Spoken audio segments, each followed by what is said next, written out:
ప్రియ పరలోక తండ్రి, మీ పరిశుద్ధమైన నామమును బట్టి మిమ్మల్ని స్తుతిస్తున్నాను. ఈ ఉదయకాలమందు వాక్యం వింటున్న ప్రతి బిడ్డ విషయంలో తండ్రి మీరే కార్యాలు జరిగించండి. ప్రతి బిడ్డ నీ కృప చాటున భద్రపరచబడి బలపరచబడాలి తండ్రి. మీరే గొప్ప కార్యాలు జరిగించండి తండ్రి. ప్రతి వారి కుటుంబంలో కూడా మీ నామం మహిమపరచబడు రీతిగా ప్రతి వారు మీ అందు పరిపూర్ణమైన విశ్వాసం ఉంచి మీ చిత్తానుసారంగా జీవించుటకు నేర్పించండి. ఈ దినములు భయంకరమైన దినాలు స్వామి. క్రైస్తవులకు ఎంతో వ్యతిరేకత జరుగుతున్నటువంటి రోజులు. మీరే ప్రతి వారిని బలపరచండి ప్రభా. వారు వాక్యమునందు పరిశుద్ధాత్మయందలి స్థిరపడాలి స్వామి. పరిశుద్ధాత్మ చేత నడిపింపబడాలి ప్రభా. నీ కృపతో ప్రతి వారిని కూడా దర్శించుమని మా ప్రభువును మా కొరకు తిరిగి రాని ఉన్న యేసు ప్రభుల వారి నామంలో ప్రార్థిస్తున్నాను తండ్రి. Amen, amen. ఆగస్టు మాసం 25వ తారీఖు 2026 మంగళవారం. ఎస్తేరు గ్రంథము మొదటి అధ్యాయం 19వ వచనం. ఎస్తేరుని రాజుగారి ఆజ్ఞని ఎస్తేరు తల్లి తిరస్కరించాది. ఆమె తిరస్కరించిన కారణాన రాజుగారికి కోపము వచ్చాది.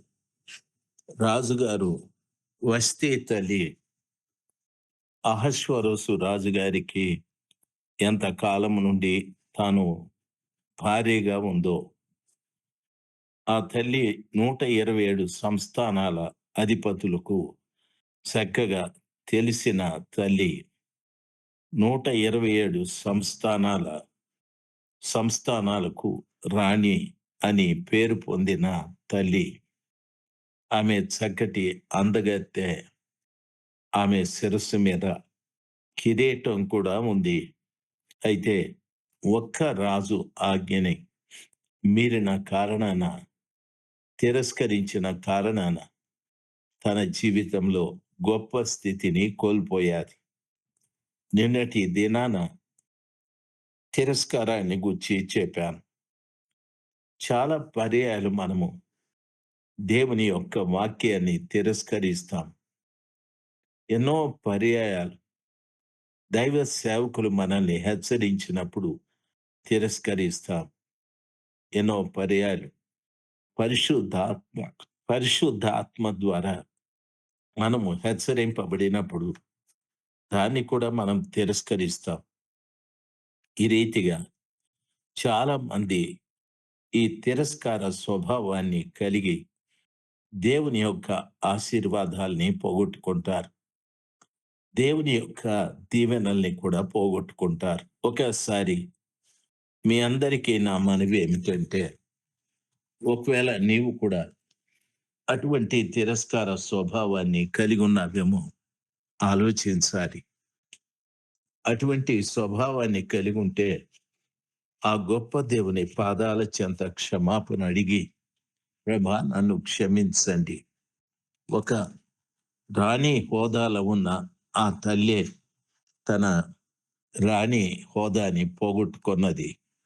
కాబట్టి నాకు మీరిచ్చిన కృపలు, నాకు మీరిచ్చిన తలాంతులు, నాకు మీరిచ్చిన ఆశీర్వాదాలు నేను పోగొట్టుకొనకుండా వాటిని కాపాడుకొనటానికి ఎప్పుడు నేను మీ వాక్యానికి లోబడి జీవించటానికి, విధేయత కలిగి జీవించటానికి నా పట్ల కృప చూపెట్టమని ప్రభుల వారిని మనము అడగాలి.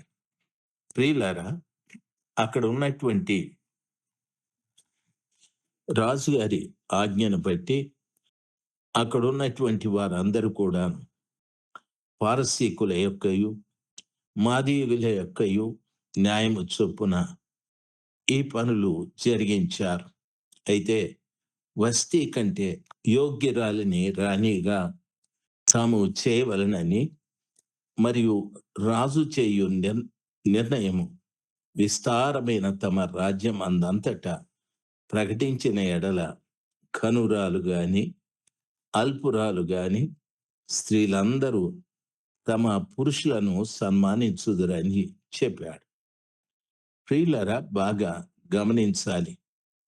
రాణి అయిన వస్తీ చేసినటువంటి కార్యము ద్వారా చాలా మంది మాదీయులు, పారసీకుల అధికారుల యొక్క నాయక పత్నులు రాణి చేసిన సమాచారము విని వారు కూడా వ్యతిరేకంగా తమ భర్తలకు ప్రవర్తిస్తారేమో, భర్తల ఎదుట వారు వ్యతిరేకంగా మాట్లాడుదురేమో అని చెప్పి వారు చేసిన ఒక చక్కటి పని ఏమిటంటే, యోగ్యురాలిని, వస్తీ కంటే యోగ్యురాలిని రాణిగా తాము చేయాలి అనే ఒక నిర్ణయం తీసుకున్నారు.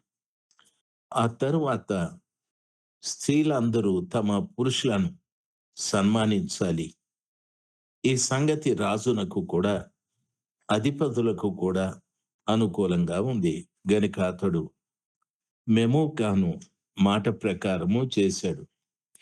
22వ వచనంలో ప్రతి పురుషుడు తన ఇంటిలో అధికారిగా ఉండవలెననియు ప్రతి పురుషుడు తన స్వభాషను అనుసరించి తన ఇంటి వారితో మాటలాడవలెననియు ఆజ్ఞ ఇచ్చి ప్రతి సంస్థానమునకు దాని వ్రాత ప్రకారముగాను ప్రతి జనమునకు దాని భాష ప్రకారముగాను రాజు తన సకలమైన సంస్థానములకు దాని ఊర్చిన తాకీదులు పంపాడు. ఇప్పుడు చూడండి, రాణి అయిన వస్తీ భర్త ఆజ్ఞని తిరస్కరించిన కారణాన దేశంలో 2 ప్రత్యేకమైన విషయాలు. వస్తీ కంటే యోగ్యురాలైనటువంటి ఒక స్త్రీని రాజుగారికి పెళ్లి భార్యగా చేయాలని. రెండవ విషయము ఏమిటంటే, ప్రతి ఇంటిలో కూడా పురుషుడు అధికారిగా ఉండాలి.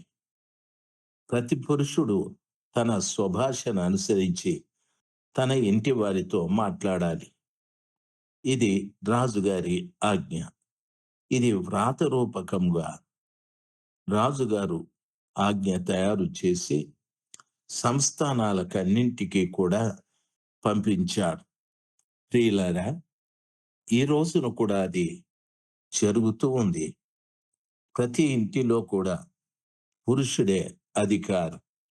బైబిల్ కూడా చెప్తాది, స్త్రీకి శిరస్సు పురుషుడును, పురుషునికి శిరస్సు క్రీస్తు అని చెప్పబడింది. ఇంటిలో భర్త నాయకుడు, ఇంటిలో తండ్రి నాయకుడు. ఆ నాయకుని అధికారం కింద భార్య, పిల్లలు మసలుకోవాలి. తరువాత భర్త యొక్క భాషనే ఆ ఇంట ఉండు వారందరూ కూడా మాట్లాడాలి, నేర్చుకోవాలి. ఈ రోజున మనము స్కూల్కి వెళ్ళినా, ఎక్కడికి వెళ్ళినా మీ తండ్రి పేరేమిటి అని అడుగుతారు, నీ తల్లి పేరేమిటి అని అడగరు. కాబట్టి తండ్రి చాలా ప్రాముఖ్యమైన వాడు గనుక ప్రతి ఇంట కూడా పురుషునికి ఇచ్చే విలువలు ఇవ్వాలి. ప్రతి స్త్రీ కూడా బైబిల్ ప్రకారంగా, పురుషులారా మీరు, స్త్రీలారా మీరు మీ స్వపురుషులకు లోబడి ఉండుడి అని వాక్యము సెలవిస్తారు. పురుషునికి ఎంత లోబడి ఉంటే అంత మంచిది. రాజుల గ్రంథము 5వ అధ్యాయములో నయమాను అనేటటువంటి సిరియా సైన్యాధిపతి ఉండేవాడు. అతనికి కుష్టు వ్యాధి. అయితే ఆయనకు చక్కటి భార్య. తాను కుష్టు వ్యాధి కలిగి ఉన్న ఆ భార్య ఎంతో అతనికి విధేయత కలిగి జీవించాది. చెరకొని పోయిన ఇశ్రాయేలీయుల బానిస చిన్నది తన యజమానురాలి భర్త కుష్ఠరోగి అని తెలిసి షోమ్రోనులో మాకో ప్రవక్త ఉన్నాడు. ఆయన దగ్గరికెళితే బాగుపడతాడని చెప్పాడు. అప్పుడు ఆ సిరియా సైన్యాధిపతి నయమాను భార్య ఈ సమాచారం తన భర్తకు చెప్పాది. ఆయన రాజుకు చెప్పాడు. అప్పుడు ప్రవక్త దగ్గరికెళ్ళి ప్రవక్త చెప్పినట్టు యోర్దానులో 7 పర్యాయాలు మునిగి స్వస్థచిత్తుడై వచ్చాడు. తాను కుష్ఠరోగిగా ఉన్నప్పుడు ఆమె అతనికి ఎంతో విధేయత చూపెట్టాది. తన భర్తకు కుష్ఠరోగి అని వదిలిపెట్టి వెళ్ళిపోలేదు, పారిపోలేదు. ఆ రీతిగా రోగగ్రస్తుడైనా, లేకపోతే చెడిపోయిన వాడైనా, పడిపోయిన వాడైనా కుటుంబంలో భర్తే నాయకుడుగా ఉండాలి, శిరస్సుగా ఉండాలి. అది బైబిల్ యొక్క ధర్మం. ఆ రీతిగా మనం పాటించినట్లయితే కుటుంబము ఆశీర్వాదకరంగా ఉంటాది. దేవుడు మీకు ఆ జ్ఞానమును ప్రసాదించునుగాక. ఆమెన్. ఆమెన్.